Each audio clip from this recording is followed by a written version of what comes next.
तुमकां मेळपाक येयलेलो आसा गोंया येयलेलो आसा what you can learn expect from him. आयज पयलीं म्हाका तांकां रिसीव करपाक जे चान्स पडलो त्या बद्दल हांव म्हजें धन्यता मानता.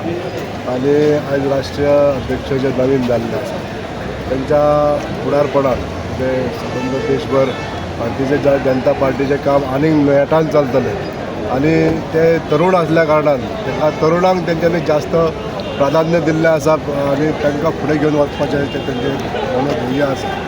ताका लागून हांव तेंचें स्वागत करता गोंयांत आनी गोंयांत सुद्दां आमचें एडमिनिस्ट्रेशन आनीक बरें जावचें तेच जातलें अशी अपेक्षा जाता. कितें चेंजीस जातले अशें दिसता नवीन त्यांच्या तरुण वंशा नेतृत्वान गोंय राज्याचे तरुणांक आनीक वाव मेळटलो आनी तरुण राजकारणांत येवपाक जाय अशें जें ध्येय आसा आनी तरुणांनी आपल्या विचारांनी ह्या देशाक आनीक प्रगती पथाचेर व्हरपाक जाय अशा विचारान ते येयल्ले आसा. त्यामुळे त्यांच्या निश्चितच त्यांच्या येण्यामुळे आनीक तरुण लोकांक जास्तीत जास्त वाव मेळटा.